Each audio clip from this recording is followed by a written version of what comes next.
Deus bondoso e protetor, que me acolhe com amor, eu me prostro ante a ti.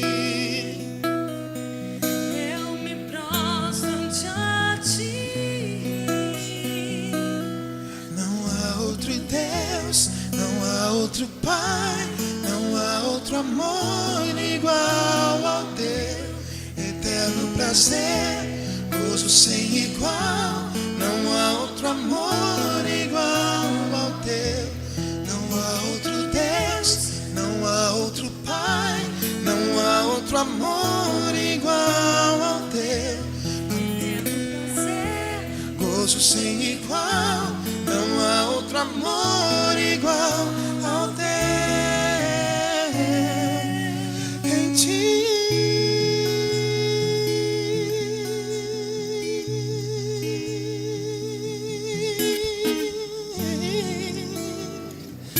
escondido estou. Não há outro Deus, Não há outro Pai, não há outro amor igual ao teu. Eterno prazer, gozo sem igual. não há outro amor igual ao teu. Não há outro Deus, Não há outro Pai, não há outro amor igual.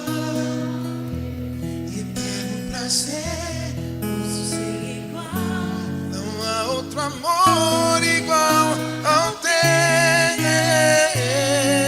Em ti, em ti, em ti.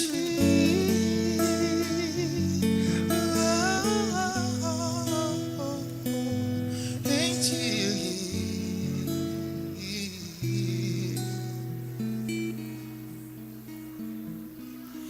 escondido estou.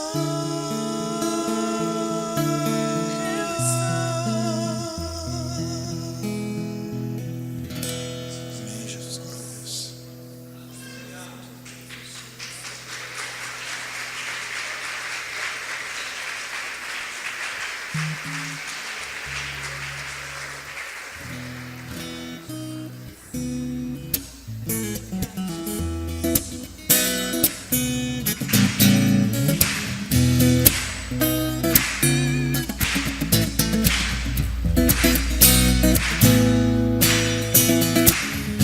Toda a terra está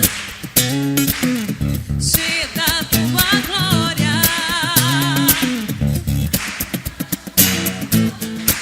Rei meu e Deus meu, eu nasci pra te adorar e o teu nome proclamar. Eu quero ser um instrumento teu. Rei meu e Deus meu, Deus me chamou, eu disse eis-me aqui. Vou te adorar, o meu prazer é te servir. Deus me chamou, eu disse eis-me aqui. Vou te adorar, o meu prazer é te servir. não consigo mais te ver um segundo sem te ter. Meu coração deseja mais de ti. Ei, meu e Deus meu desejo é estar aos seus pés e te adorar. A minha vida está em tuas mãos.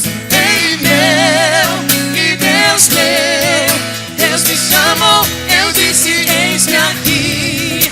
Vou te adorar, o meu prazer é te servir. Deus me chamou, eu disse eis-me aqui. Vou te adorar, o meu prazer é te servir.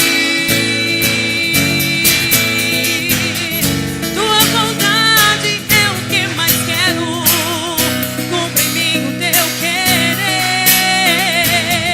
Tua vontade é o que mais quero. Cumpre em mim o teu querer. Deus me chamou, eu disse vou te adorar.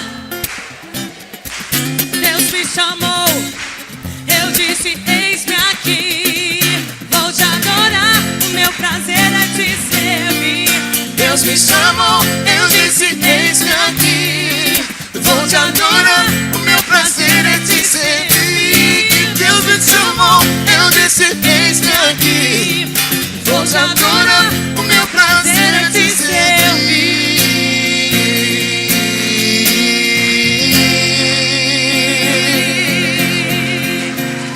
É o nosso prazer te servir, Senhor. Aleluia.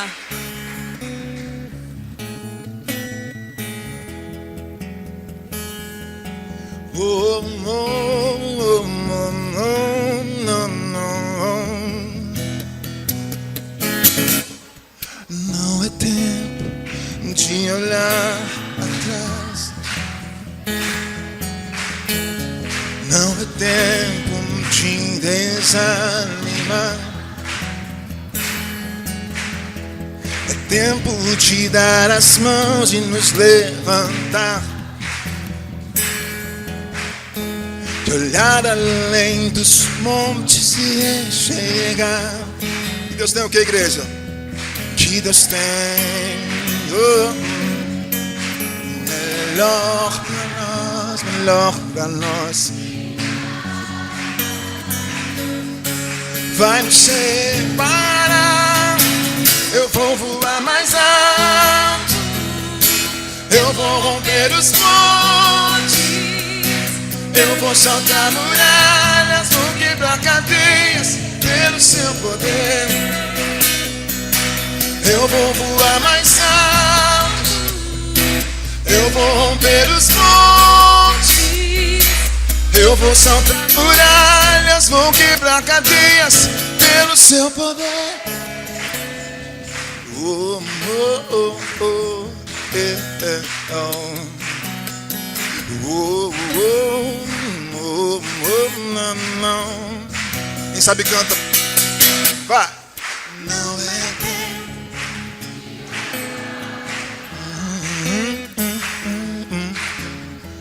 Não, não, não, não, não, não. De desanimar. Oh, oh, oh, não. É tempo de dar as mãos e nos levantar. De olhar além dos montes e enxergar que Deus tem Ele sempre tem o melhor pra nós. Ele tem e nada vai nos separar. Eu vou voar mais alto. Eu vou romper os montes. Eu vou saltar muralhas, vou quebrar cadeias pelo seu poder. Eu sei que eu vou voar mais alto. Eu vou romper os montes. Eu vou saltar muralhas, vou quebrar cadeias pelo seu poder. Só com as vozes, cante. Eu vou voar mais alto.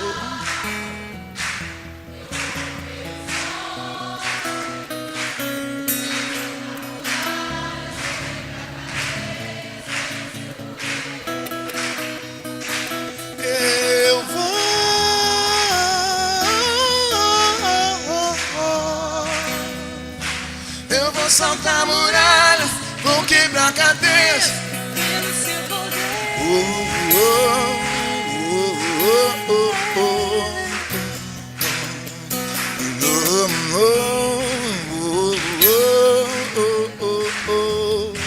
Cante comigo assim, vai.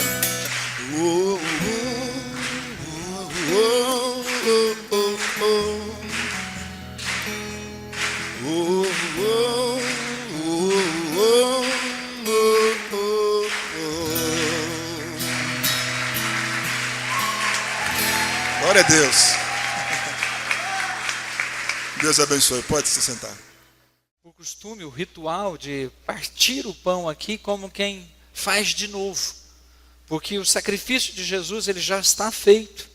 Ele é perfeito, único e eterno. Perfeito no sentido de que abrange toda a realidade da nossa necessidade, toda a nossa redenção, toda a nossa restauração, toda a nossa salvação, ela foi perfeitamente, completamente, totalmente abrangida, alcançada, contemplada pelo sacrifício de Jesus. É perfeito, único porque é insubstituível. Não tem como você fazer alguma outra coisa. Não há o que você ou eu possamos fazer para nos tornarmos aceitáveis a Deus, que não seja pelo sangue de Jesus Cristo. Não há nada que você possa fazer que vai fazer Deus te amar mais do que Ele já te ama. E nem de pior que você faça que Ele te ame menos. Ainda que isso não invalide os seus preceitos, a sua justiça, e mediante os quais Ele agirá e julgará a todo homem.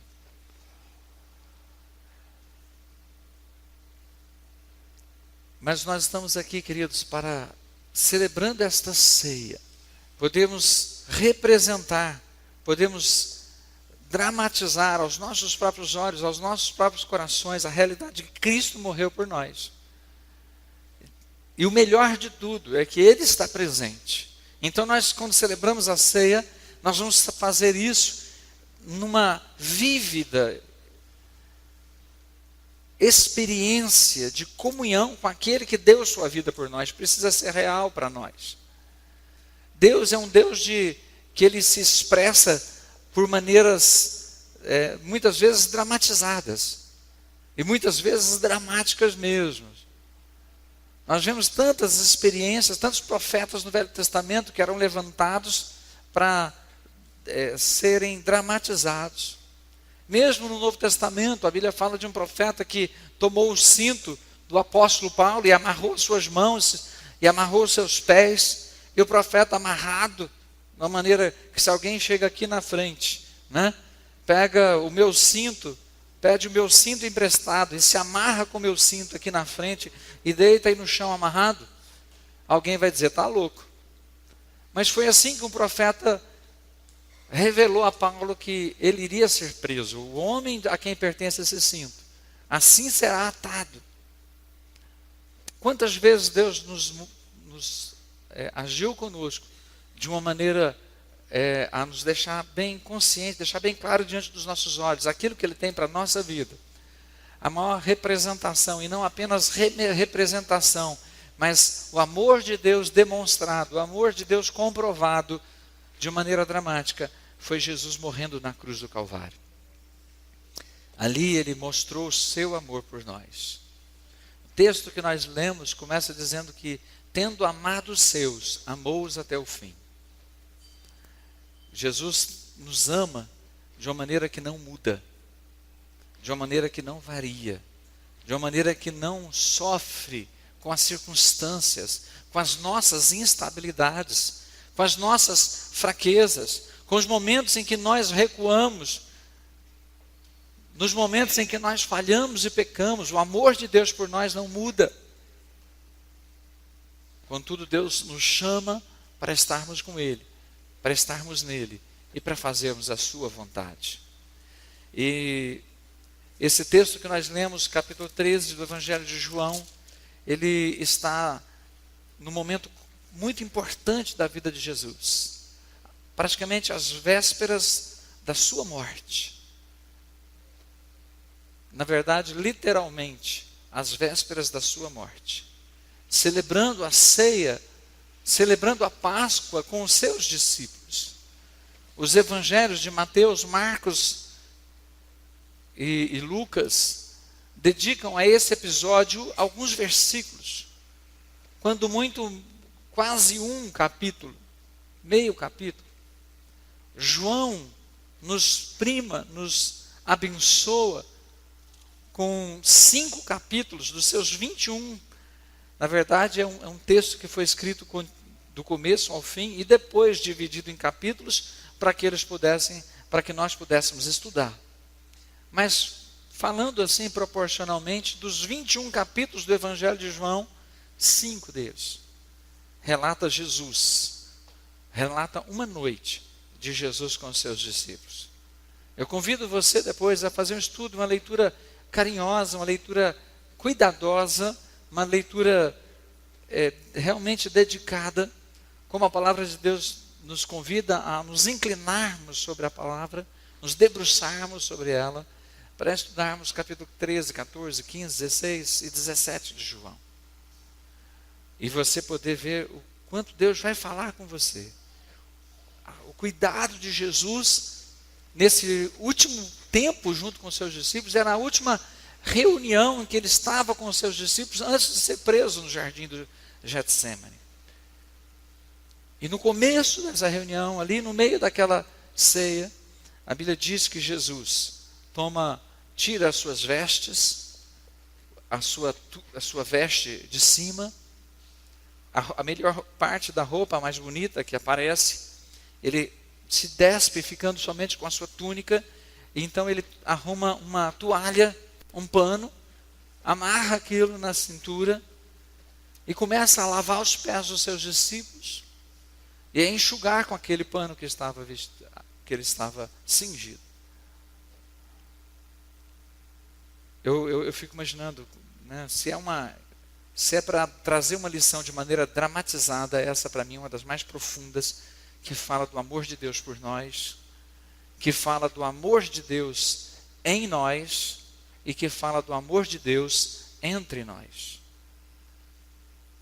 Queridos, se o amor de Deus por nós não se manifestar dentro de nós e depois não se revelar no meio de nós não estaremos aproveitando o quanto Deus nos ama. Não se tornará concreto, palpável, visível essa realidade desse amor por nossa vida. Deus nos ama, mas Deus não apenas nos ama à distância, Ele quer colocar o seu amor dentro de nós. Ele quer nos amar de tal maneira que o seu amor por nós se apegue a nós. E se torne o amor dele em nós. E a evidência de que você foi amado por Deus, a ponto de aprender a amar a Deus, é quando esse amor começa a amar os outros. Quando Deus pode amar os outros através de você. Tenho meditado nessa palavra, e em outros textos, outras palavras, e tem diversas leituras, e eu não vou me pôr a citar todas elas.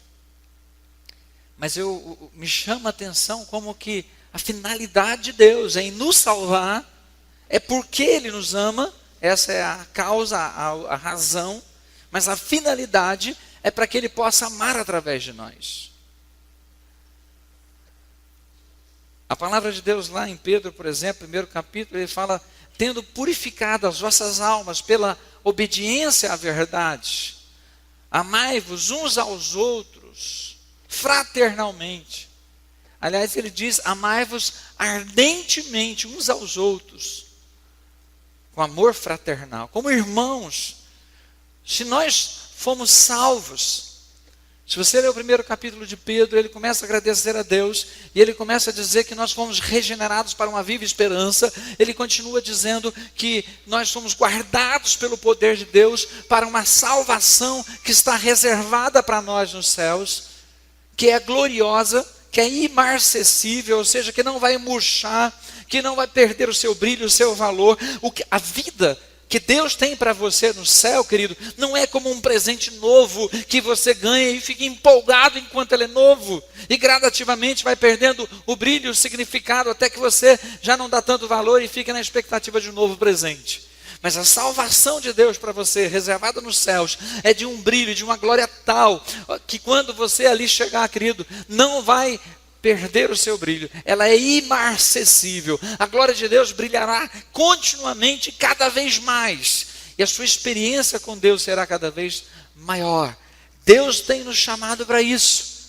Mas depois de nos falar sobre isso, e alertar inclusive que existe momentos de tristeza, momentos de tribulação, mas que em nós perseverando e nos mantendo firmes na fé, nesses momentos difíceis, isso resultará em louvor, honra e glória da parte de Deus para com a nossa vida.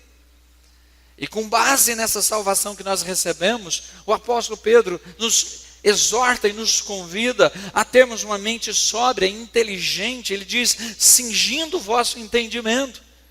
cingindo, a expressão é porque, como naquela época eles usavam muitos panos, quando alguém tinha que fazer um trabalho e pegar firme no trabalho, ou quando alguém tinha que dar uma corrida, sair correndo para alcançar alguma coisa, ou enfim, quando alguém tinha que entrar numa batalha da qual dependia a sua vida ou a sua morte, as pessoas não iam com os panos assim, à vontade, todos esvoaçantes, mas eles amarravam junto a si, eles se cingiam e estavam prontos para poder enfrentar qualquer situação. E nós somos, uma vez salvos pelo Senhor, exortados a não deixar nossa mente assim esvoaçante, né, como preocupado apenas com a realidade e a aparência, vivendo uma vida com a mente leve, passiva diante das situações, mas a palavra exorta que nós possamos cingir o nosso entendimento, nós estamos atentos a um propósito, porque nós fomos chamados para viver uma vida em santidade, que agradasse a Deus, sabendo que aquele que nos chamou é santo, e santo também deve ser o nosso procedimento, amém? E é que é na obediência a Deus que a sua alma estará purificada, santificada e preparada para servir a Deus. Agora, tudo isso nos leva a um desfecho, e o desfecho é que eu seja alcançado pela graça de Deus, seja salvo, transformado, que eu seja purificado, que a minha vida seja endireitada, que eu me torne pela graça de Deus num novo homem, que haja integridade, que haja retidão, que haja santidade, para que eu esteja pronto para demonstrar o amor de Deus aonde eu vivo, onde eu estou, aonde eu estiver, aonde eu for. Porque do contrário, querido, é religiosidade estéril, é justiça própria, é o homem achando que chegou a um patamar, a um nível de qualidade, de santidade, de perfeição, é começar a se esquecer de onde veio, quem foi, e como foi que foi perdoado, como foi que foi salvo. É se tornar como aqueles homens que arrastaram uma mulher adúltera e jogaram ali aos pés de Jesus, e todo mundo, cada um com a sua pedra na mão, pronto para atirar, porque cada um sabia que era um filho de Abraão, um judeu, que estava de acordo com a lei, que a sua vida estava certa, era alguém que fazia parte da comunidade dos judeus, e que em cima dessa justiça eles podiam dizer: eu sirvo a Deus, e a lei diz que a adúltera tem que ser apedrejada, e eu estou pronto, Jesus, é só o Senhor mandar. E aí nós temos a célebre recomendação. Eu acho que a primeira pergunta que Jesus podia ter feito é: cadê o homem? Se ela é uma mulher adúltera, não deve ter adulterado sozinho, né? Acho que não tem jeito. Então cadê o homem para apedrejar também? Porque a lei mandava apedrejar os dois, né? Olha como a nossa, quando nós queremos ser justos, muitas vezes a nossa justiça é totalmente parcial e meramente conveniente. Mas Jesus não entrou nesse detalhe, ele simplesmente diz: quem não tem pecado, atire a primeira pedra. Eu imagino que a grandeza do amor de Jesus aqui constrangeu o coração daqueles homens a entender que não havia diferença entre eles e ela. É quando o amor de Deus nos constrange, querido, nós nos lembramos quem nós éramos, de onde nós viemos, que foi pela graça que fomos salvos. Nós precisamos, querido, crescer em autoconsciência, e precisamos crescer na consciência do alto. Crescendo em autoconsciência, nós nos lembramos quem nós somos, nas nossas fraquezas. Nós podemos deixar o nosso orgulho, a nossa soberba, a nossa justiça própria. Nós podemos parar de nos comparar com aqueles que nós achamos que são menores. E, consequentemente, parar de invejar aqueles que achamos que são maiores. E com a consciência do alto, nós podemos nos lembrar que fomos amados por Deus. E que o Deus que nos amou, ainda nos ama. E Ele nos escolheu, nos chamou, nos capacitou em Cristo, tem um propósito para a nossa vida, e nos chamou para sermos dele. Sabe o que é que me trouxe essa palavra, querido? A chave, o anzol de Deus que me fisgou para esse texto, foram essas palavras aqui, olha. Sabendo Jesus que era chegada a sua hora de passar deste mundo para o Pai. E depois, de novo, sabendo Jesus, que o Pai tudo confiara às suas mãos, e que ele viera de Deus e voltava para Deus, levantou-se da ceia, tirou a vestimenta de cima e tomando uma toalha, cingiu-se com ela. Aí eu fiquei pensando, peraí, Jesus estava num momento de uma consciência tão grande da realidade. Ele sabia que era chegada a hora de cumprir o seu ministério. Ele sabia que era chegada a hora da sua morte. Ele sabia que ele veio do Pai, então ele tinha uma plena consciência da sua origem, ele tinha a paz no coração, de não precisar mostrar, provar nada para ninguém, ele sabia quem ele era. E ele sabia que ele voltava para o Pai, então ele tinha uma plena consciência de destino, de propósito, de razão da sua vida, do que ele era, pelo que ele vivia, para onde ele ia. E mais, no caso de Jesus, ele sabia que todas as coisas Deus lhe confiara nas suas mãos. Ele tinha consciência de todo o poder, de toda a autoridade, de toda a força. E sabendo disso, a palavra de Deus é tremenda, sabendo Jesus. As duas frases, às vezes a gente lê um texto e elas são uma verdade, às vezes ela é entremeada com outras palavras, outros argumentos, e às vezes nós perdemos as partes. Mas a primeira palavra dizendo, sabendo Jesus que era chegada a sua hora, e depois continua, sabendo Jesus que Deus tudo confiara nas suas mãos, e que ele viera do Pai e ia para o Pai. E mediante essa realidade, Jesus se levanta da ceia, toma um pano e vai se vestir como um empregado. Ele era o mestre, ele era o Senhor, mas ele foi se vestir como um dos empregados. Como alguém que está numa festa chique, bem arrumada, todo mundo, né?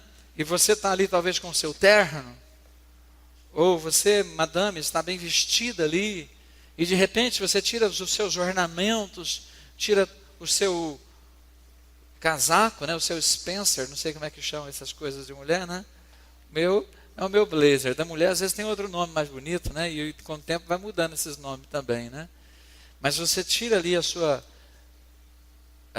roupa de gala e veste um avental de empregada.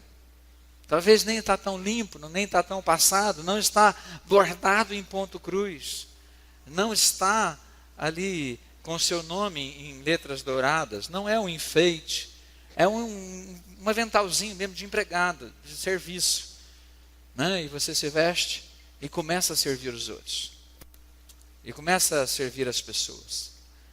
Jesus, no meio da ceia, surpreendeu os seus discípulos com essa atitude. E é um texto conhecido, e nós podemos aqui falar sobre a questão da humildade, como Jesus lavou os pés dos discípulos, e como nós devemos lavar os pés uns dos outros. E seria fácil, até fácil, lavar os seus pés, até porque eu imagino que todo mundo tomou banho antes de vir para cá, não é? Então eu vou lavar pés limpos, não tem muito problema. Agora, lavar os seus pés no sentido de tirar a poeira deste mundo, de tirar o cansaço, de ouvir as suas dores, de ouvir as suas queixas, de te amparar, de te apoiar, de te servir, de ser alguém que se coloca aos seus pés e não sobre você. Sendo Jesus quem é, eu posso prestar atenção nessa lição e dizer, Senhor, eu quero compreender o que o Senhor fez. E mais do que compreender, Jesus disse, se você compreende, feliz é se você praticar. Se você entendeu, feliz é você se fizer. Mas eu queria partir antes dessa aplicação tão objetiva, tão clara, que o próprio texto já nos mostra, a partir desse sentido, da consciência de que Jesus tinha de quem era. E da consciência do seu momento. Da consciência da sua origem e da consciência da sua finalidade. E a partir disso, tomar a decisão de servir os seus discípulos. Eu quero te perguntar, querido, você tem consciência de quem você é? Você leva o nome de cristão, você leva o sobrenome de Jesus de Nazaré. Você é chamado filho de Deus. Você está no meio da nossa sociedade como alguém que tem uma posição, às vezes é identificado por aí como uma pessoa, ele diz, eu sou evangélico, ou eu sou crente, ou eu sou cristão, e a terminologia, querida, é o que menos importa. O seu testemunho é o que mais vai fazer diferença. Mas você é alguém que leva o nome de Deus sobre a sua vida. Quando o povo estava sofrendo, aliás, quando Salomão consagrou o templo, e Deus sabendo que por muitas vezes eles iriam se afastar dos seus caminhos, e como o pastor Gilson ministrou aqui na experiência lá de Gideão, por se afastarem de Deus, eles estavam sobre o juízo e estavam sobre a opressão dos seus inimigos. O Senhor disse, olha, se o meu povo, que se chama pelo meu nome, se humilhar e orar, e me buscar, e se converter dos seus maus caminhos, então eu ouvirei do céu, perdoarei os seus pecados e sararei a sua terra. Querido, a promessa de Deus é de ouvir, perdoar e sarar, de restaurar a sua vida. Mas Ele coloca antes uma condição de você ter consciência, arrependimento e atitude de mudança. E principalmente uma posição, uma fé de buscar a Deus, de reconhecer que é nele que Ele vai te ajudar. Mas essa promessa, essa palavra é para um povo que se chama pelo meu nome. Nós precisamos saber quem nós somos. Nós somos um povo que se chama pelo nome do Senhor, amém? Nós levamos o nome de Jesus. Glória a Deus. Se o mundo quer dizer que você é menos, querido, humildade não é se fazer por menos. Humildade é você saber que você nada é sem Deus, mas ao mesmo tempo é reconhecer a glória de Deus que está sobre a sua vida. É saber que a glória é de Deus, mas essa glória de Deus te faz um homem, uma mulher digno. Você tem a graça e a honra da parte de Deus para ter uma família digna, para ter uma vida digna, para ter uma vida que honra a Deus com o seu testemunho, com a sua posição, com a sua postura. Você precisa saber de onde você veio. Em Cristo você tem a sua origem em Deus. E em Cristo você tem o teu destino, que é a eternidade com o Senhor. E mediante essa realidade e essa consciência, Deus quer chamar você e a mim hoje para que nós não vivamos o presente tempo, como se o presente tempo fosse a essência e a realidade da nossa vida. Como se a nossa existência se limitasse a esse tempo de vida terrena. Nós não podemos fazer desta vida a exclusividade da nossa vida. Nós temos que ter essa percepção. Jesus, ele percebeu que era chegada a sua hora. Havia um momento.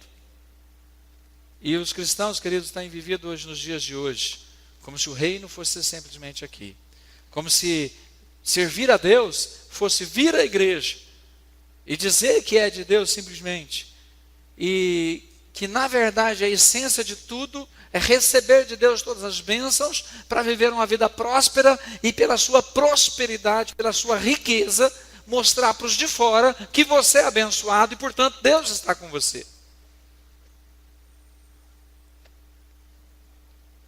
Sabe qual que é o pior risco da mentira?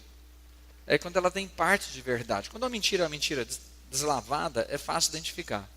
Se o diabo aparecer com um chifre, rabinho e um tridente na mão, todo mundo já vai...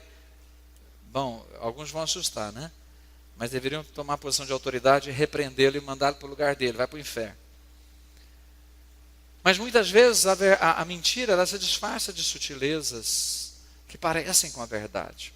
Ou ela se serve de partes da verdade. Por exemplo, é propósito de Deus que você tenha uma vida abençoada, próspera? Eu creio que sim. Amém? Olha, eu vou trabalhar, porque Deus abomina a preguiça, a indolência, a negligência. Eu não vou desperdiçar o meu dinheiro com bebidas, com drogas, com nada, com prostituição, com farras. Eu vou administrar os meus recursos com sabedoria, de acordo com a vontade de Deus. E acima de tudo isso, além de tudo isso, eu tenho a bênção do Senhor sobre a minha vida. Então, eu tenho promessa de prosperidade. Minha vida vai melhorar, minha vida não vai ser um desperdício. Minha vida não vai ser um caos. Quando eu enfrentar dificuldade, porque a dificuldade muitas vezes nos cercam, eu tenho a promessa de um livramento, eu tenho a promessa da provisão, eu tenho a promessa de um Deus que me faz prosperar, me faz crescer. Mas quando isso se torna a única evidência da minha espiritualidade, ela se tornou algo terreno, carnal. Pode muitas vezes se tornar uma sabedoria terrena, carnal e diabólica. Essa era a realidade dos judeus. Os judeus mediam quem era espiritual pelo quanto eles achavam que Deus estava abençoando aquela pessoa.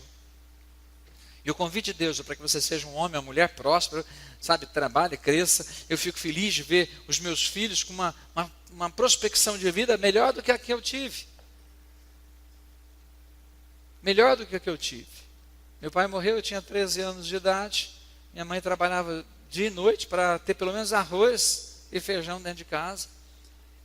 Né? E enfrentamos muitas lutas. Eu só tenho a agradecer a Deus por tudo que Deus fez pela minha vida, mas eu fico feliz em ver os meus filhos estudando, se formando, tendo uma possibilidade de vida melhor, associada a uma educação mediante a palavra de Deus.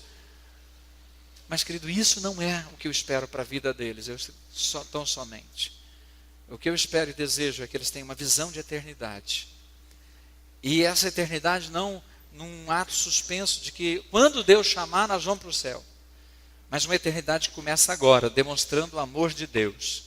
Sabendo que você foi perdoado, você foi lavado, você foi salvo, cingindo o teu entendimento para viver uma vida com integridade, com retidão, agradando e servindo a Deus, mas tendo como o que é mais essencial, o que é mais primordial, o que é mais importante sobre todas as coisas.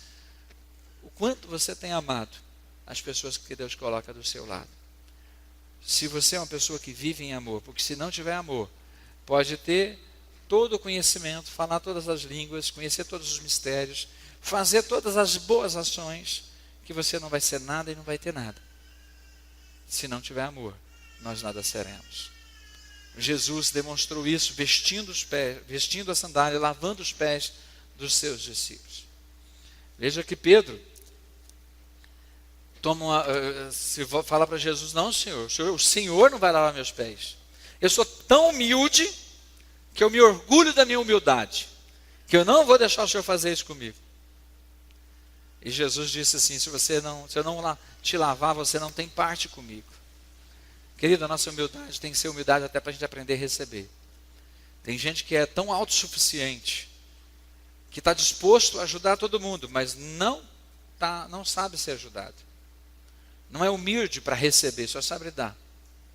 A Bíblia diz que eu emprestarei a muitos e não precisarei tomar emprestado. Eu estou vivendo a bênção de Deuteronômio 28. Amém, irmão? Mas Jesus chega para a mulher e fala assim: me dá um pouco d'água. Alguém já parou para pensar em que caneca que Jesus ia beber se a mulher tivesse dado água para ele? Espera aí, você é samaritano, eu não quero a sua caneca, eu tenho uma canequinha que só eu tomo. Eu não imagino Jesus fazendo isso.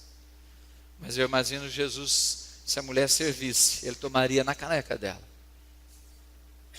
Estão me entendendo, querido? Nós precisamos ter humildade e dizer: Senhor, estou aqui. Lava minha cabeça, lava minhas mãos. Jesus diz: você já está limpo. No capítulo 15, na mesma noite, na mesma sequência de discurso, a gente vai quebrando os textos da Bíblia com os capítulos, mas João não escreveu assim, agora vamos mudar de história. Não, na mesma noite, Jesus disse o que é para nós no capítulo 15: vocês já estão limpos pela palavra que eu vos tenho falado. Eu tenho um povo aqui que é um povo limpo, graças a Deus. Porque a palavra de Deus tem mudado, tem lavado, tem transformado. Mas tudo isso é para que eu esteja pronto para servir. E não para mim mesmo. Não é para que eu me sinta melhor. Não é para que eu me esteja... Muitas vezes nós precisamos tirar as vestes e não nos vestir. As pessoas querem se vestir da melhor aparência religiosa, espiritual, de que as pessoas digam: ali está um homem, ali está uma mulher que é certa, que é santa, que é íntegro, que é isso. Nós queremos os elogios. E Deus está esperando que hora que você vai tirar essa capa e vai tomar a toalha. Que hora que você vai começar a ajudar os outros. Que hora que você vai começar a lavar os pés das pessoas. E nós somos chamados para isso. A ceia é a ceia não só para celebrar o que Ele fez por mim. E cada mim aí sentado, celebra por si. Isso não é a ceia do Senhor. Isso não é a ceia do Senhor. A ceia do Senhor não é uma fila onde cada um vem e toma o corpo de Cristo para si. Porque o corpo de Cristo é formado de muitos membros. E os membros somos você e eu. Os membros somos nós. Então, celebrar a ceia é olhar para a irmã e falar: ela é minha irmã, Cristo está nela. Eu sou um com ela, ela é um comigo. Aquele eu não gosto muito dele, não. Ele me olha meio estranho. Né? Não, mas Cristo está nele e nós somos do mesmo corpo. Se a barreira for consistente a ponto de se tornar um obstáculo, então eu preciso ir até ele. Às vezes deixar até a minha oferta no pé do altar, porque Deus está vendo a sinceridade do meu coração, e abraçar meu irmão e pedir para ele: me perdoa. Mas foi ele que me ofendeu. Pois bem, no reino de Deus é assim, o privilégio de quem quer tomar a decisão de pedir perdão primeiro. Não é quem está mais certo, é quem reconhece que não tem nenhum certo, somos todos pecadores. Então, queridos, Jesus disse assim: vocês entenderam, se eu sou o mestre e o Senhor estou fazendo isso, como é que você vai fazer? Se vocês sabem essas coisas, feliz, bem-aventurado sois se as praticardes. Esse texto para mim fala de duas coisas: saber e fazer. Eu sei que eu devo ser humilde, não na aparência, mas na realidade. Eu sei quem eu sou porque Deus me salvou. E eu sei quem eu era, e eu não posso me orgulhar de mim mesmo. E eu sei que Jesus deu a sua vida pelos irmãos, e eu devo também dar a minha vida por eles. E serei feliz se eu fizer isto. Eu quero convidar vocês, queridos, por que eu estou pregando essa palavra? Dois aspectos, eu já estou concluindo. Primeiro é pessoal, é individual, e o perigo é que a maioria das vezes nós pregamos a palavra e ouvimos a palavra nessa ótica. Cada um olha e ouve pensando assim: bom, Deus, o que o Senhor quer falar comigo? É que eu tenho que ser mais humilde, é que eu tenho que amar mais os meus irmãos, é que eu tenho que cumprir mais a tua palavra, eu tenho que cingir meu entendimento, eu não posso ficar distraído, entretido com as coisas do mundo. Pai, obrigado por esta palavra, eu vou me esforçar para melhorar nesse sentido. Amém? Amém, querido. Essa palavra tem essa conotação, sim. Mas uma outra conotação é coletiva. Nós somos um corpo, nós somos uma igreja. Quando fala para cingir, para vestir a toalha, para juntar os panos no corpo, é para que o corpo esteja pronto, firme e preparado. E o corpo é a igreja. E a igreja precisa se cingir como uma família, como um pelotão, como uma corporação, como um corpo de fuzileiros que se levanta para fazer a vontade de Deus. Então nós precisamos fazer isso junto, essa palavra para a igreja enquanto igreja, para que nós possamos exortar uns aos outros as boas obras e juntos fazermos a vontade de Deus, para que a igreja cresça numa característica, num perfil de amor, de unidade, de serviço mútuo, na capacidade de um lavar os pés dos outros. A começar da liderança, porque se Jesus fez isso com seus discípulos, os seus discípulos, que seriam os líderes da igreja, deveriam fazer isso com a igreja que iria nascer.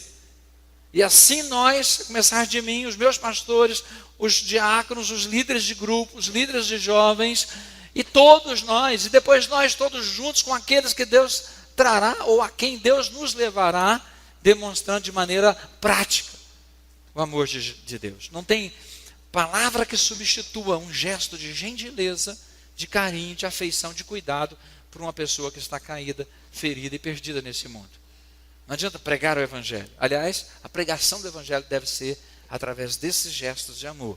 As palavras só irão explicar, ajudar, complementar, mas primeiro o gesto tem que falar. O interesse e o cuidado pelas pessoas. Se nós tivermos esse perfil, nós seremos igreja do Senhor Jesus. Amém? Glória a Deus. Somos a igreja do Senhor. Somos a igreja do Senhor. E vamos vestir a nossa túnica.